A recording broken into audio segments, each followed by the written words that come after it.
let's just say we have been not necessarily aligned on this issue of EDCA, not because we want the Philippines to be dependent on any superpower, but I think there's a sense that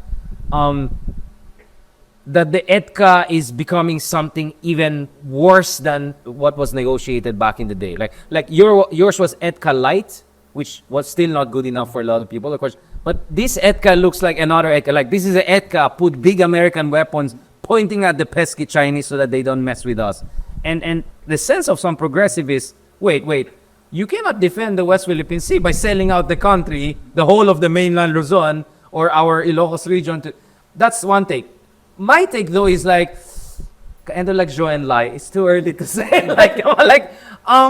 You still need to give the Chinese some room to like think twice, because if we have no deterrence whatsoever, unfortunately we still don't have anyone, then we're even more vulnerable. So for me, this is a tactical, not a strategic. We all want to be not reliant on any superpower, but for some, China is a greater evil, US not necessarily. And then there's a third school of thought, which is China is maybe the greater evil on the West Philippines issue, but my goodness, Trump 2.0, good luck sa atin dyan, di ba? We don't know what the hell is going to... Some of the appointees there are crazies. They might push us to the cliff. And as we discussed a month ago, there are also isolationists, legitimate isolationists who are taking over top positions saying, abandon the Philippines. One of them argued, the guy who's going to be in charge of Southeast Asia and Pentagon said, let's do a cooperation spiral with China, kung saan we'll withdraw EDCA and everything so that the Chinese will not fight us in South China. In short, just dump the Philippines. So, having said all of those things, well then, what is your take really on how EDCA is evolving? And at the same time, what is a realistic way of keeping China at bay in the West Philippine Sea? Let me remind everyone that you coined West Philippine Sea basically, or at least your resolution, and I'm proud that I was probably your staffer back then, push for that. This is in the annals of history, including the book of Marites Witok on West Philippine Sea. Andun yun. As the man behind the West Philippine Sea idea, or at least the resolution in the Congress, what do you think is a realistic way forward? And what are your worries right now with Trump 2.0, with EDCA, with China, and all of that? Dito, I think magkakaroon tayo ng konting debate. Well, I just wanted, before we left the experience on Aquino, during that time, because as Ronald was saying, if we're able to unite on an anti-corruption stand, that was the most important thing, and that was why, as the member of Akbayan in Congress, that why I supported the alliance, no. And it was. Naalala ko pa nga Akbayan Congress when we approved that resolution. Si Walden pa yung defense against another leader of Akbayan. Naalala ko yung exactly. Hindi na kailangan ng pangalanan ng kaibigan natin. But it was but at the same time, ang sense ko lang kasi, and I don't want to prolong this debate. I think if you are going to have anti-corruption on as your key point, right, then I think you should have a situation whereby you really use it not only against your enemies, but whenever your friends become corrupt, you also have to use it as a mirror. Mirror. And tell them that you can't get away with this. And that was the difference that I had with the press. I don't want to rehearse. No. Not litigate it again. But that's the principal thing that led to my resignation from as the representative of Bayan in Congress, and my ceasing to support the Aquino administration, because I thought it was hypocritical.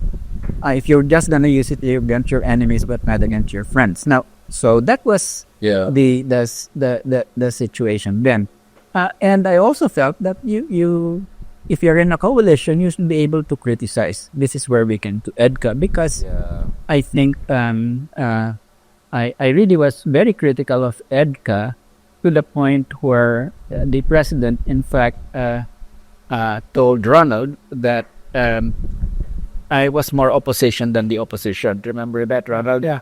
And Ronald, which is not entirely wrong. Yeah. Okay. When he came, Ronald told that to me. I said, "Oh my God, And it was, and I think he Di did. ba sabi niya sa'yo, mag-presidente ka na lang?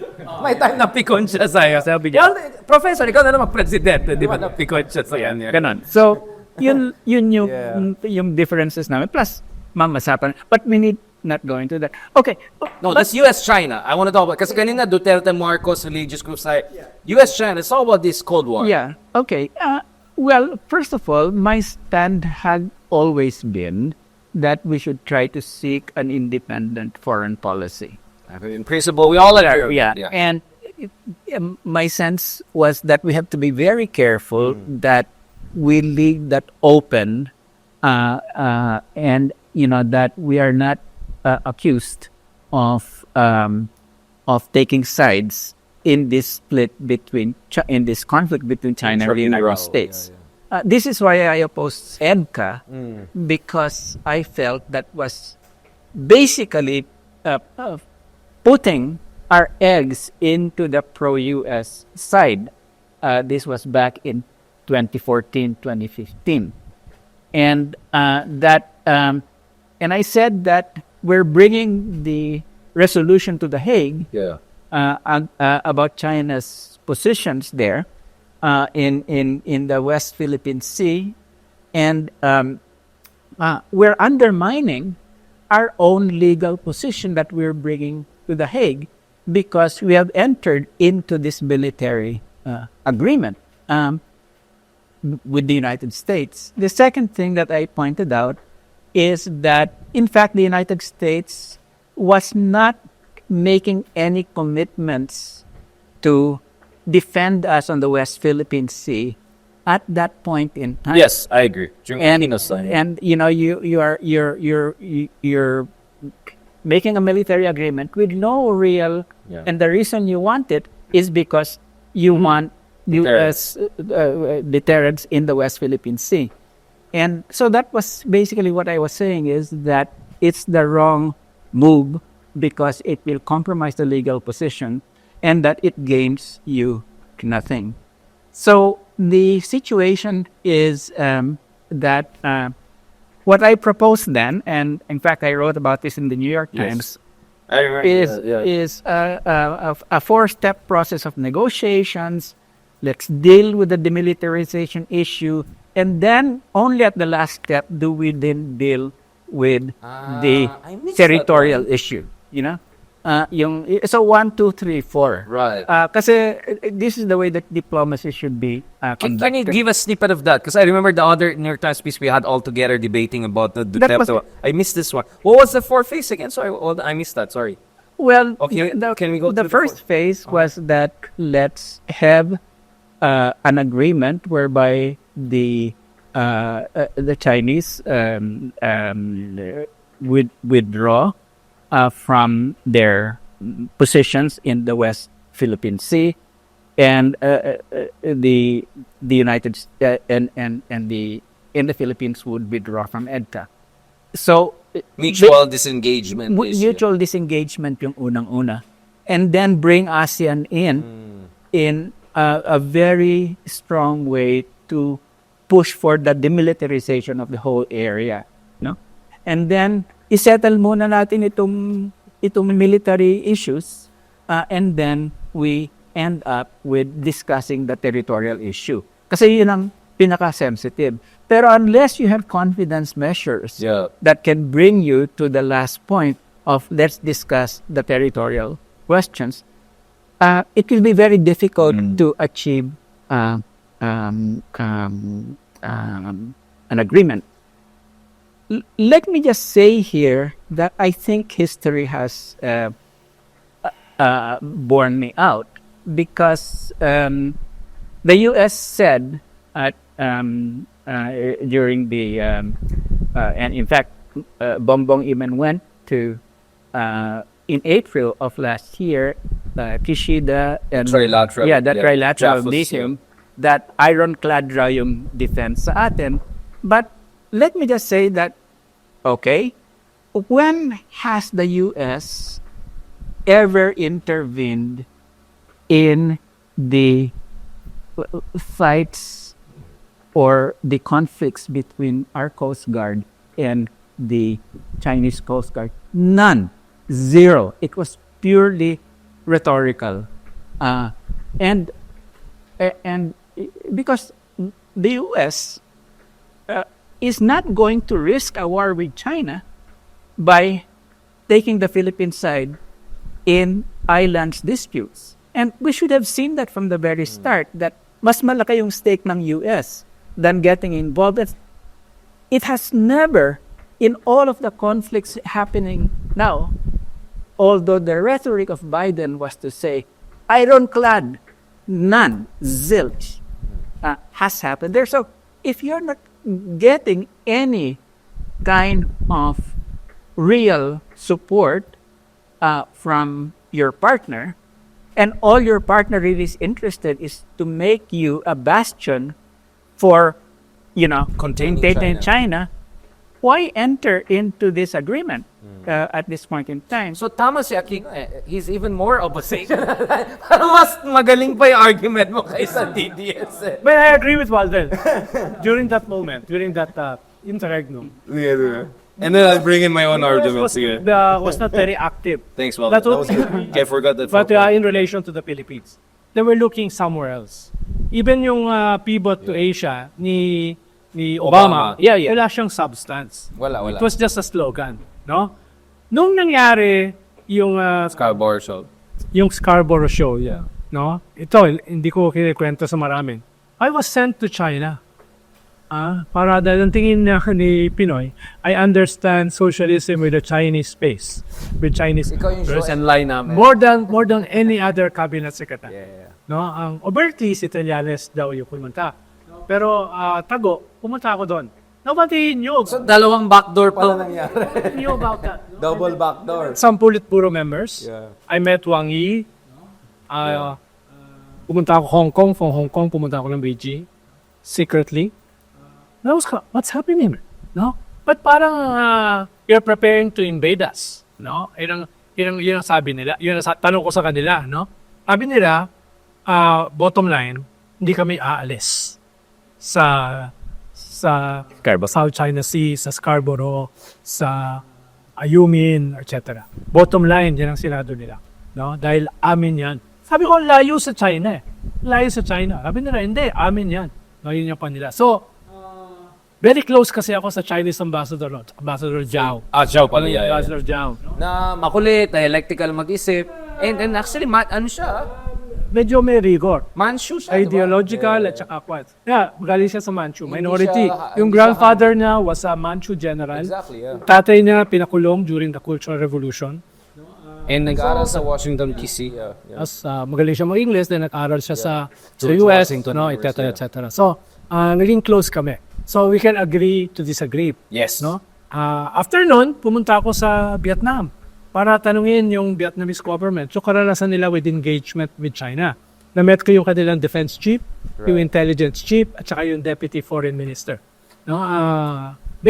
Sabi nila, patuloy yung aming party-to-party dialogue, patuloy yung aming military-to-military dialogue. Pero sabi nila, bottom line, dapat meron kayong minimum capacity to deterrence. Yeah. Or else, China will walk all over you. Yeah, They don't understand diplomacy. No, they don't understand diplomacy. Wala sa kanilang socialism with Chinese characters. No, ang alam nila 100 years of humiliation, and they deserve to be the new superpower. So in short, they also have hegemonic ambitions of their own. Let's spell it out. Yung tinatawag ni Deng Xiaoping na social imperialism. No, nung pumalit si Xi Jinping nung 2012, when I was there in China, it was a transition from Hu Jintao and Deng Xiaoping. Sinusundan ako ng dalawang grupo. Tinanong ko doon sa kakilala ko, sino yung mga sumusunod sa akin? Sabi niya, yung iba mga intelligence agents ni Hu Jintao, yung isa ay intelligence agents ni Xi Jinping na transition yung moment na yon, no? Pero may mga criticism sila sa isa't isa. No, yung Hu Jintao at saka Xi Jinping. So, yun lang yung context noon, no, yung panahon na yun.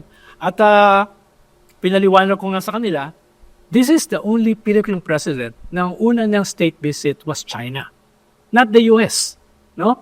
Nakakita na ba kayo ng Philippine President na ang unang state visit is with China? Ikalawa, nag-defer kami sa inyo during the Nobel Peace Prize awardee doon sa artists. No, hindi kami dumalo. Your Shabao, yeah. Ikatlo ay yung mga nahuli namin na mga triads, Taiwanese. Upon your request, pinadala namin sa mainland, not sa Taiwan. Galit na galit yung Taiwanese government. No, ang humingi nun was the Chinese government. Doon namin pinadala. Habi ko sa kanila, nakiisa nyo na sa inyo nagde-defer. And for 8 months, hindi kinakausap ni Pinoy yung si Ambassador Thomas. No, dahil 8 months dahil nagalit siya. Dahil nagalit siya, no? Kinakailangan pa namin mag-organize ng isang jazz activity. Dahil jazz, paborito ni Pinoy yung jazz. Yung asawa ni Ambassador Thomas was the jazz singer. Para ma-break yung ice. Pero 8 months, hindi ta kinakausap. Dahil galit siya sa US noon panahon na yun. That was 2011.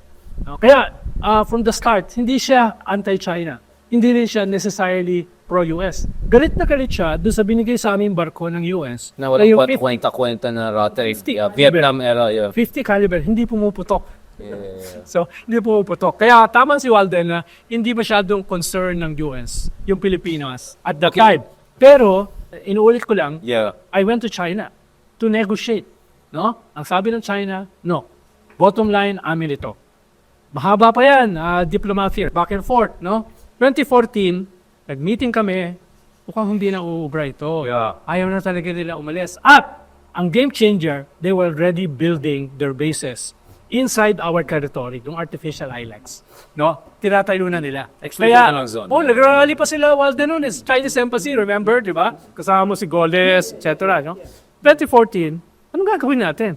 Kailangan natin sabihin sa ating tao that we can defend ourselves, at the very least diplomatically, if not militarily. Doon nagkaroon ng decision sa UNCLOS, no? Na hindi miyembro ang US. Galit ang US sa UNCLOS dahil natalo sila sa UNCLOS doon sa kaso nila with Nicaragua. At ang kinuha naming lawyers are the same lawyers na tumalo sa US, no? At that time. Pero mahabang diskusyon yun, the US had nothing to do with the UNCLOS case. I'm 100% sure. I know you need to go kasi this is...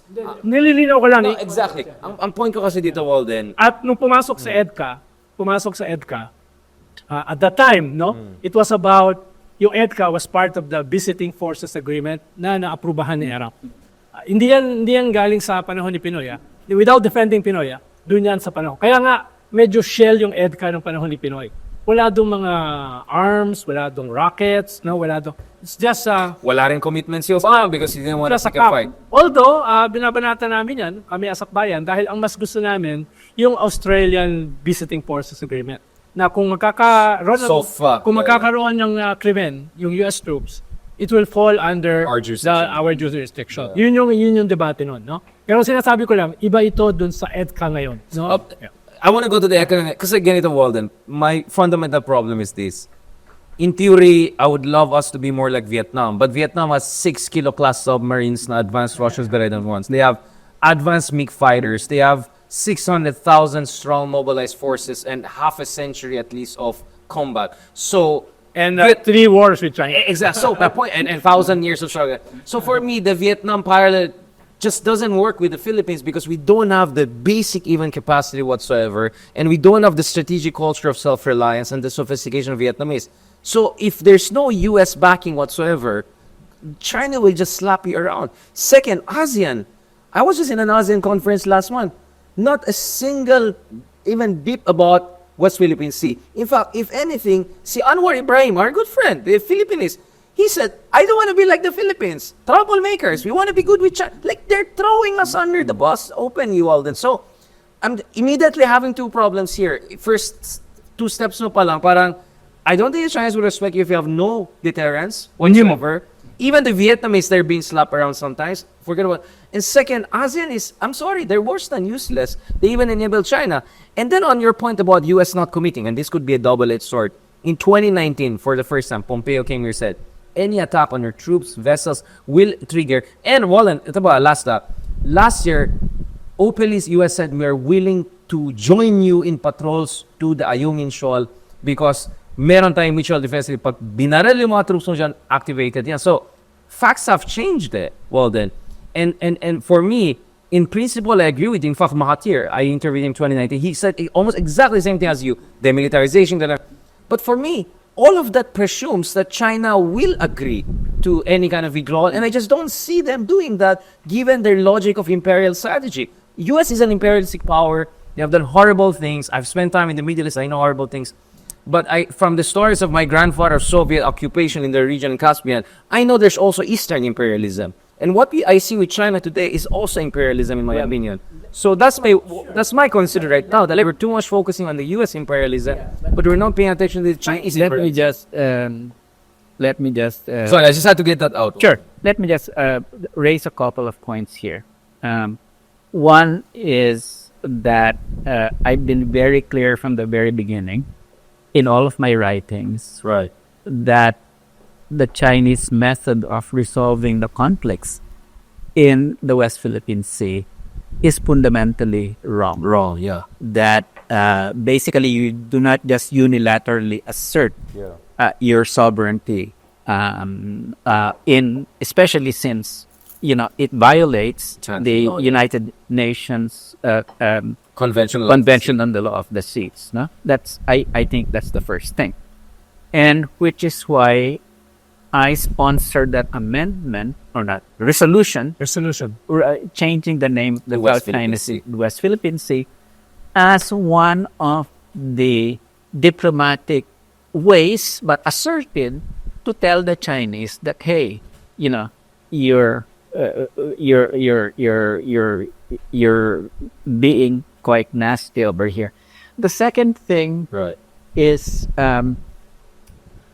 I also understand that the reasons for China's moves in the South China Sea, West Philippine Sea has been a defensive strategy against the United States.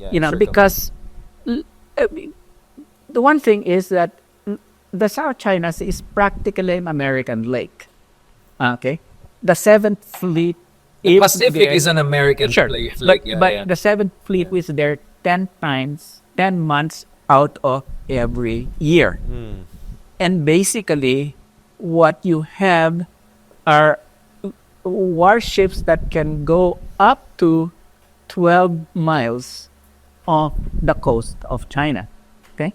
And which China doesn't agree with. And they push back against. Yeah. And, you've got to realize that the Shanghai, Guangdong, that whole area is where the industrial infrastructure of China lies, no? Their economic engine. Yeah, that's it. If they get wiped out in a 30-second or 1 minute or 2 minute attack by cruise missiles from the United States that can be fired from the different bases of the United States, it has hundreds of military installations, no? That cripples China, no? So I'm just trying to say that... Yeah, for sure. From the Chinese point of view. Yeah. It's a defensive. Therefore, they're not even focused on the resources. It's how do you construct emplacements within maritime formations where you can install land-to-air missiles that will allow you 30 seconds to 1 minute, breathing space, before you there. And if you look at what the Chinese have been putting up, whether it's the islands that they have or maritime formations, or the Typhoon missile, or the Mischief Reef and that sort of thing. These are all anti-missile defenses, no? To hit the Americans coming in. And in a nuclear exchange, seconds matter, no? So I'm just trying to say that we also have to understand where they are coming from. Of course.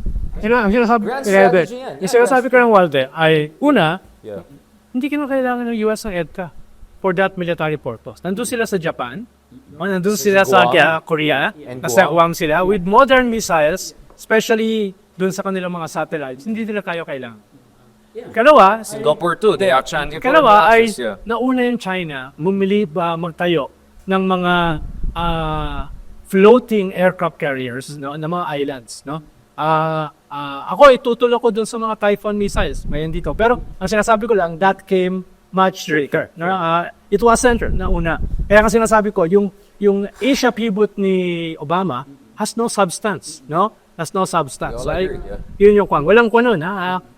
Binigay sa ating World War II vessels, hindi man lang pumuputok yung baril. Kaya galit na galit si Pinoy no?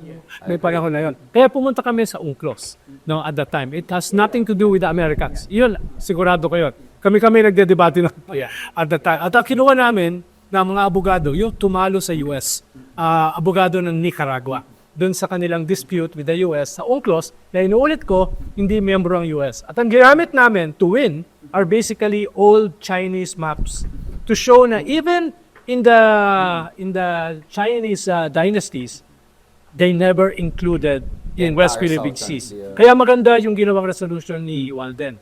Yung describe yung ating EEZ as the West Philippine Sea because at that time, wala tayong mga maritime description ng ating territory. Nauna yun, ha? At hindi updated yung baseline. Pero sa talks ko sa kanila, malinaw sa kanila, ubos na yung kanilang aquatic mass sa Chinese coast. Sa Fujian and Sa kanila, our territory has the most number of natural gas and oil. Inabi nila, just one area, Recto Bank, Reed Bank, inabi nila that there are 100 billion tons, no, ng oil in that small part of the West Philippine Sea. Ibig sabihin, yung ko rin i-underestimate yung desire nila. Lakunin yung ating West Philippine Sea, yung natural resources nila. Aside dun sa gusto nilang wasakin yung containment strategy ng China. Sinasabi ko lang, yung containment strategy ng China, ng US, can be done without the Philippines. Siyempre nakatulong. I-ship muna dito tayo.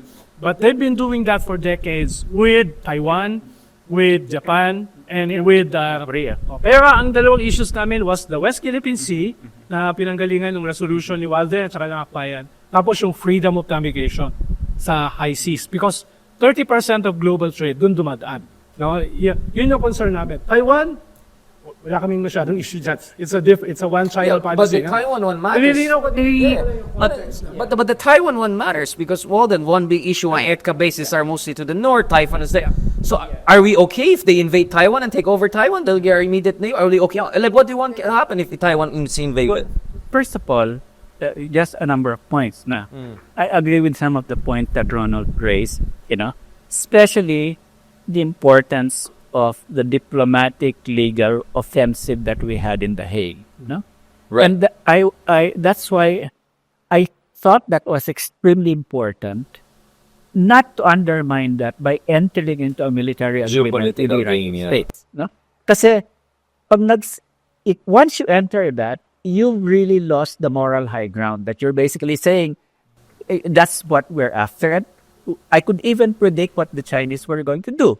They're going to say they don't want this sort of thing, this whole Hague thing is fake and everything because we had already entered into a military agreement with the United States. But you're assuming that China would have respected it if we had not entered it. Well, I doubt that. Yeah. That's my problem. I doubt the Chinese would respect it either way. No.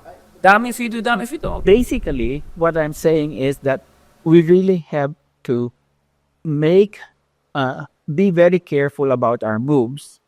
And if there are times when asserting moral authority is the most important thing, instead of undermining that with a military agreement, that is what I would prefer. Okay? Especially if your partner has no intention anyway of defending you at that time. Yeah, right. And as I said, laway lang naman yung kila Pompeo, and the thing is that have we ever seen the United States come to the aid of our Coast Guard vessels? None. Why? Because they think the Philippines is just small fry, Pero that's a contradiction in terms. Gusto mo ba na sila ay defense line, yung ating Navy? We don't want that. Your argument is that U.S. is unreliable, but the Americans spend $100 billion on Ukraine, hundreds of billions on Israel in this country when they fight. So why shouldn't they fight for a treaty ally to? Because if the Ukraine logic is to bog down Russia, they would love to bog down China over the Philippines. No, my point I'm is just looking at their that logic here. I'm opposed to any sort of U.S. intervention. All I'm trying to say is that if our intention of entering EDCA 1 and EDCA 2 was to assure U.S. support for us in very concrete ways, then we were we were fooled, because they had never any intention of doing that. So my point is that in a situation like that, where your treaty ally is unreliable, and basically that that you cannot rely on the military equation, then I think you really have to push for gaining the high ground in terms of your moral authority. But will it work? You're China. Well, my point is that this is a long-term kind of thing. But We're losing every day. at the same time, nandun yung ating frontliners, nandun yung ating mga isda na Every year, tinataboy, di ba? $600 million, We have to show something na meron tayong We cannot wait capacity. another 30 Yeah, we years. have to show that the capacity to defend them. So actually, the first EDCA was, I agree, was just a shell. Dahil it's more symbolic than substantial. The present EDCA is more substantial kumpara nung sa EDCA 1. No? It was just part of the BFA na parang dun lang mapupunta yung mga troops na papapasok dito. No? Kami nga, ang posisyon namin, very critical dun sa EDCA 1. Ang sinasabi lang, the objective then was to show a minimum capacity sa ating mga tao Minimum deterrence that we capacity. can defend them. But na Walden tinatago is saying sila. the Americans are unreliable, so in short, you're full to go into a contract where it's open-ended on their side, but we are bogged down in that. So, Sabi ko nga, that was just symbolic. It was not yung Typhoon missiles ngayon, the biggest military exercises ngayon. That never happened no panahon namin.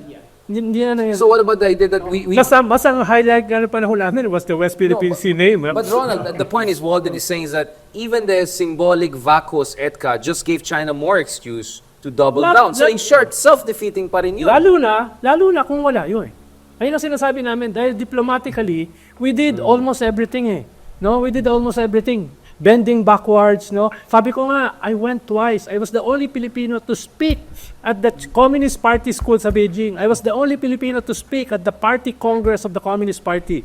No? I was the only Filipino to attend their party congress. So what you're saying from your own direct interaction with relevant people, you just didn't see it working. Sabi, Those stuff, malinaw sa deterrence. kanila, this is ours, no? After lagi na sinasabi, 100 years of accumulation. This is now our time, no? Moment in the sun. Wala kami pakialam. Up no UNCLOS, kasama natin lahat ng claimant states.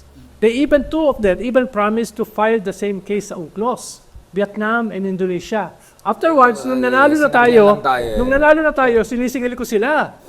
Sabi niya magka-file kayo ng case. Sabi nila sa akin, hindi, okay na, nanalo na kayo eh. So your victory is also our victory. No? Ganun yung sabi sa akin ng dalawang bansa na sumama sa UNCLOS, ha?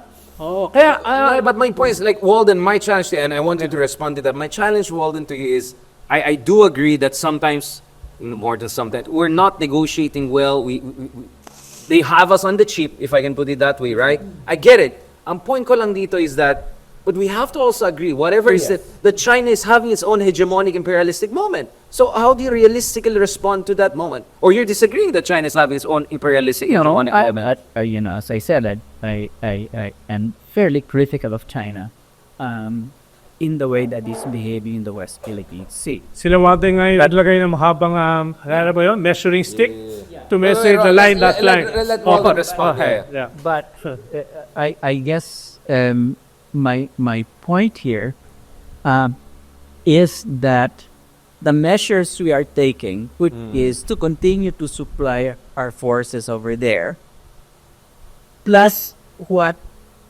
a number of forces, including Bayan, did in terms of civil society intervention in the area to go to our bases, our bases in those islands peacefully. I think, I fully support that. Right. But that's a very different thing. Those are things that, we can push We can push for negotiations, etc., etc. But that's a very different situation from relying on the Americans that have no intention of defending you, but actually just want to make you a springboard for their containment. But can't we have a convergence of interests that they want containment, we want deterrence, and we can meet somewhere in the middle? Isn't that mutually? Is that mutually exclusive? I mean, Well, like Ukraine, right? Ukraine wants to beat Russia. The Americans want to bog down the Russians, so they have a convergence of interest, and they give $100 billion to Ukraine. I mean, that's how geopolitics works, right? What in real politics? the problem is we gave the whole store to the Americans On the cheap, not on the cheap without any return for it. You would be okay if they give us a lot of weapons? Makulit ka, Ronald. That's like, I know. Saying that, I'm just pushing it this logical conclusion. what I'm just saying is that I don't agree with that kind of move, but those who made it thought that way, And and they they were were foolish. fooled by Okay. I get it. this process. On the Taiwan question that you raised, China's position has always been cross-strait economic integration leading to Eventual. unification. Except Hong Kong happened, and good luck But with like. but I think Walden that has changed. Yeah, like more than. These are not the same. I mean, like the 19. The survival of Xi Jinping is now tied to the 2027 invasion plan, of Taiwan. yeah. but I don't think that China would be foolish enough. He has a different read, so I wrong. We just have a different reason. This, yeah, okay. But Let's like the this one and that end kept that, on yeah. pushing that Taiwan was going to be invaded was really Americans. American defense establishment. The When US there was no commander. basis Yeah. for me, looking at it in all the different strategic views of China, that they would like to provoke American intervention by invading Taiwan. Okay, it was always cross-strait economic integration. To be fair, Xi Jinping said we should be in a position to invade, not invade in They already 2027. have that, the economic integration. That's why the Taiwan is divided between the older generation. Yeah, DPP at because the saka older, Kuomintang also, the take, that is already happening or has already happened. No, that's why you have more than 3 decades of strategic ambiguity, the Kissinger formula, di ba? Neither defending, nor etc. Pero at this time, the survival of Xi Jinping, his relationship with the People's Liberation Army, is tied to Taiwan. Yun ang different read natin, Walden. Yeah, His I survival think our read is China even But much more I aggressive. have to leave you Yes, thank you. late for my show. Thank you so much. There's Thank you so- gonna no, be this is great. I know you're getting late. Just one last sentence, Rod, before you leave, and make sure you don't get my laptop. What is your initial sense of Trump 2.0? Is this a warring administration, or things are still open? I put Possibly. all things constant. No, his appointments, his advisors. No, nothing much will change. Continue. But then again, you have a very unpredictable Predictable. transactional president Right. who gave TikTok 75 days extension. Even if a bipartisan body na Republican And the Supreme Court pinalis na sila. No? So, you have a very unpredictable. Sabi niya, I will defend Taiwan, but they will have to pay. Faithful. No? In a way, parang sa lito. Kaya, You can link the last Walden last. Thank you so much, Sir Ronald Diamas. That was great. Thank you. Just last point, I want to get also Walden on this because I felt Walden needed a bit more time. Walden, last one, I want to go back to the Trump thing. Thank you so much, Sir Ronald. Yeah. Walden, I really appreciate this because it looks like we have slightly different read of China, and that explains our divergence in terms of tactical responses. But I think we all agree we shouldn't be dependent on energy superpowers. And in fairness to you, since last time we talked about this issue, last December, ngayon kasi may appointments na eh. A couple of key appointments we're seeing in the Pentagon, in the State Department. These are people who are called so-called restrainers, isolationists, let's call them Jacksonians. Their idea essentially is U.S. should be for U.S. itself. We'll use force only when it serves us. Forget about allies. It's all about America first. Do you think that with Trump we'll see a radical departure from that kind of more bipartisan anti-China consensus that has been building up throughout the years in the U.S., or let's just call it the Cold Warrior mindset? You know U.S. better than all of us here in terms of the Cold War era from Kissinger essentially to the new Kissinger guys and Kissingerians now. What is your rate of Trump? Do you think his new appointments and all is confirming your initial? Because parang yung sense mo last year was Trump is gonna be so transactionalist and he might like just go and strike a deal with the Chinese, grand bargain. So we'll be even more foolish if we're involved, if you're invested in it. What's your rate? Yeah. My sense here is that Trump is playing to his isolationist base. Right.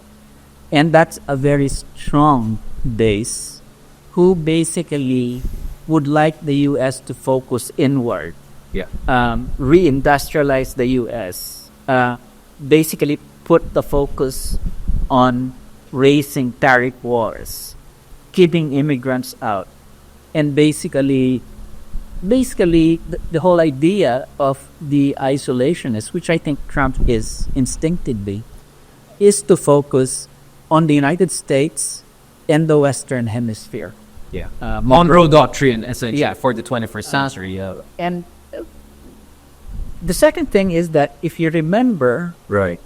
during the first Trump administration, he did a number of things that basically separated us from the expansive imperialism of the Democrats and the Republicans. The Bolton type. Yeah, right.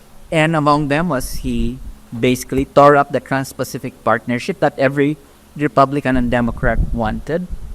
And then he went to, just to mention this, Yeah. he went and met Kim Jong-un in Korea, stepped over Yeah. to pat him on the back, and basically began a personal relationship that makes the South Koreans and the Japanese very worried about what that might mean.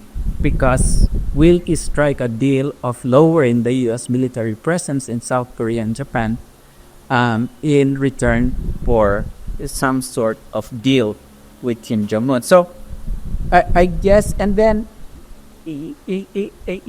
at one point, Trump said he would not waste one American life for those rocks, which he meant the rocks in the South China Sea.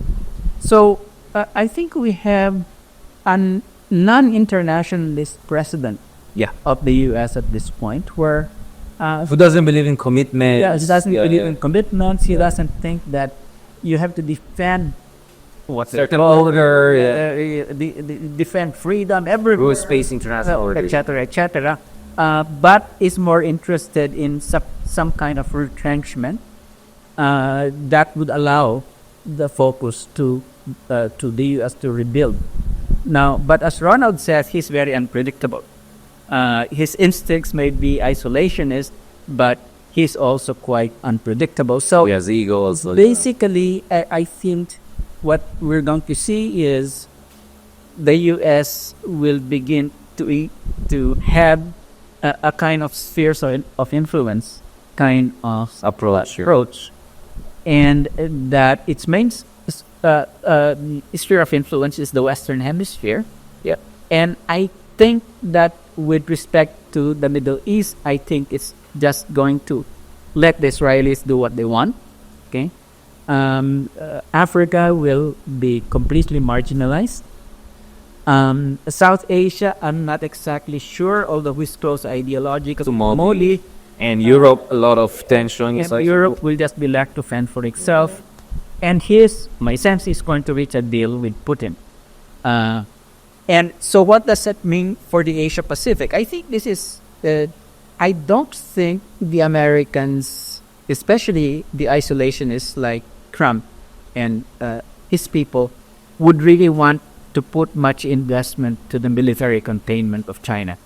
I think if he can reach a deal with Xi Jinping on Taiwan, on the West Philippines, etc., etc., that's what we should be looking at this point in time. But this open-ended commitment, the ironclad thing that Biden said, that doesn't. I don't think that Trump would make a statement or make a commitment like that.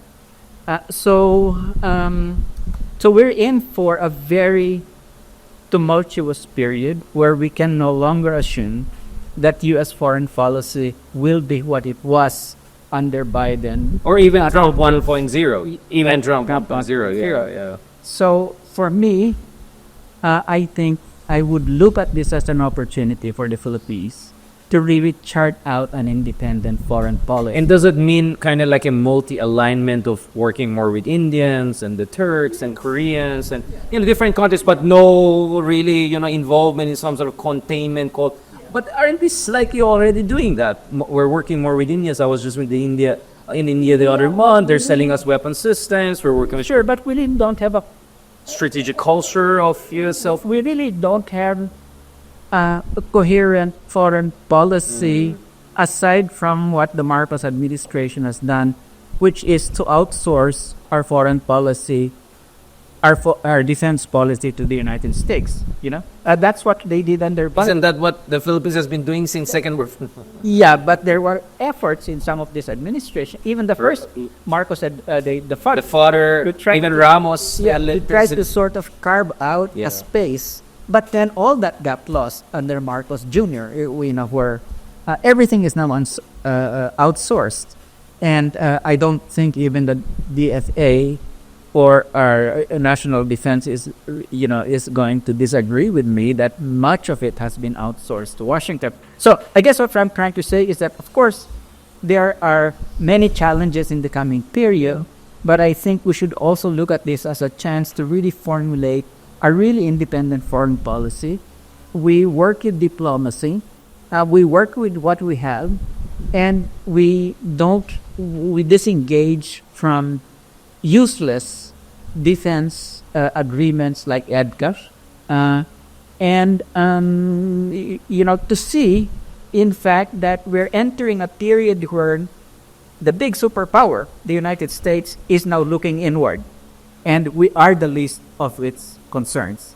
So my sense is there are dangers, but there are also opportunities in this coming period, and to work with our neighbors at this point in time, because they're also in a fluid kind of situation. So We're also in a bind, yeah. yeah. So my sense is this is the era that we're entering at this point, and the important thing is let's take back the creation and the making of our foreign and defense policy into our hands and away from Washington, and then everything. Then we can really say that we are making moves that would be, we have to have a grand strategy. Yes. Except our grand strategy in the past has always been the United States. And then we have a president who has no concept of strategy at all, except to outsource everything to Washington. So this is, if your head of state really doesn't really know anything about where he's headed in terms of foreign policy because he doesn't have a strategy, then we're really in a very dangerous situation. Oh, thank you for that intervention, Walter. I mean, for me, in principle, if we are going to move towards a more independent foreign policy, it's important you manage the transition. Yeah. Because as you decouple from Americans, in theory, there's going to be that phase of vulnerability because you're going to be kind of on your own. So it's very important you kind of forward deploy the diversification. Yeah. And the other thing is, when it comes to the Trump administration, I think there are going to be a lot of internal debates, including among isolationists, because some of them are prioritizers, like Elbridge Colby, who want to just focus on China, forget about Europe, and then they're like really isolationist restrainers, or say buyers and others, Demino, no, I said U.S. has to just focus on its own national interest and maybe a Monroe Doctrine for the 21st century. So a lot to discuss. So thank you so much, Walden, for that fantastic discussion. Our real tenured professor expert in the room. Like I had to go back to that. Yeah. Thank you, Walden. The one thing I would say Please. is that we do have to be firm with China Yes. with respect to how we could be firm relying on our own resources. Right. And if we have to do it mainly on the legal and diplomatic front, let's do that. And this is the message that I was trying to say back then when I authored that resolution naming the West Philippines, 2011. Rename it to West Bay. the South China Sea, the West Philippine Sea. Moves like that are very important when you're dealing with China. And China is a complex country. not monolithic. It's I get it. not monolithic. I think the way that it has basically behaved towards most of the global south has been positive. It has become the biggest development aid giver to so many countries. Oh, he's not claiming their territory. He doesn't share a border with them. That's their problem. No, right? okay, yeah, I mean, when it comes to Tyranny from distance from tyranny. yeah, but when it comes to borders, I think that's where the problem lies, because for the Chinese, a lot of these are colonial borders, and as Vietnam's borders. I mean, like Gulf of Tonkin. no, but China and Vietnam reached agreements. That's what their they're border- trying to say. The Vietnamese will tell you different. Okay, but the point is, that we cannot just say that it is a hegemonic imperialism. It's just a monolithic Eva. We cannot say that. But people always say you cannot also say the same thing with the U.S. because the U.S. also played a stabilizing role, not here or there, but maybe in Europe or some other regions of the world. Well, I'm not quite sure about. Okay, so I think that's the difference, whereby you feel even if China has its hegemonic moment, it still has its benign and constructive and openness to change. Yeah. While the U.S. is already we know that, right? Yeah. 200 years of interventions around the way. And Okay. we have to make sure that when things like the West Philippine Sea come, we are clear with China as to what our interests are. And let's not hide that. Even if we can just assert that diplomatically and not be able to assert it in real terms. No? But my point is that we have to have a foreign policy that really is realistic, but at the same time principled. And I think we now have an opportunity with a possible U.S. Disillusionment or retrenchment. from East Asia to be able to enter an era where we can have a very creative foreign policy in terms of alliances, the relationship with China, the relationship with Japan, that sort of thing. That is the kind of thing that is opening up at this point in time. Thank you, Professor Walden Bellew, for the fantastic discussion. Tuloy natin yan. I'm sure there's going to be a lot to discuss. I was thinking there's going to be sabog with Trump. It's going to be sabog with like politics. Yeah. So lots to discuss. Thank you. So guys, that was volume 2 of Marcos and Mark season. Just to give you an idea of what are the kind of discussions we are interested in, and we're extremely thankful to Walden and Secretary Llamas also for lending their time. So stay tuned. Baka magka-volume 3 pa tayo, baka Zoom na kasi medyo mapagod na yata si Walden hosting us. But we'll try to continue this conversation. And to some of our other friends from the Progressive who said, bakit hindi kami iniimbita? Bakit silang dalawa lang? Don't worry, we're gonna arrange something also separate with you. This is just the beginning of a series of, let's say, progressive take on international and domestic affairs that I feel we uniquely do on this podcast. No offense to mga sa kabilang chat. So, ito na naman tayo. Thank you so much. God bless and talk to you soon. Okay.